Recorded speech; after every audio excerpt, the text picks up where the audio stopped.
We need to remember volume is more than just what we do in a session. It's what we do across a session, a week, a month, even a year. And if you have different types of splits, that will help determine how much volume you're doing in a session. A 3-day rotation versus a 4, 7, or an 8-day split will all have different amounts of volume within the individual session. And there's a lot of things to consider as far as how much volume we should do in a single session. But the point of this is more so look at volume across, for example, a month. That's how I like to look at it a lot of times. 4 weeks is enough where we can see adaptations start to happen.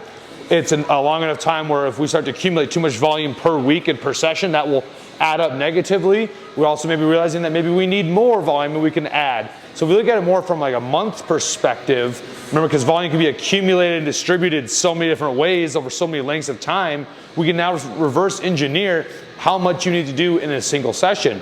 For example, my goal right now for my chest is to accumulate 48 sets a month, basically within over 4 weeks, right? Which breaks down to now 12 sets a week.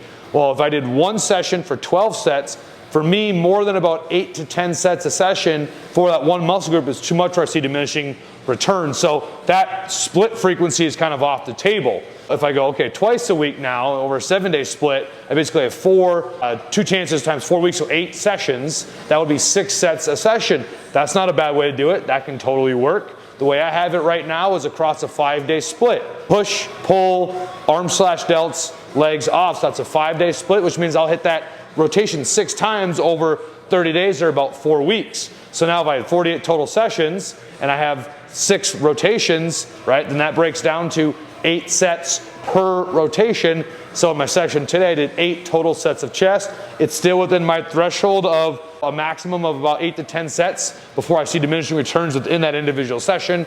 And now across the month, I'm accumulating these total of 48 sets, even if it's not like on a perfect weekly rotation. So think about volume as accumulating across these longer periods of time, much like we don't focus on a single day of eating, we focus on a week of eating, a month of eating, months of eating. Do the same thing with volume, and then you guys will start to control it and manage it a lot better, and then that will help you create your programs, whether you're trying to specialize certain body parts or drop fatigue off, just help manage that a little bit more effectively.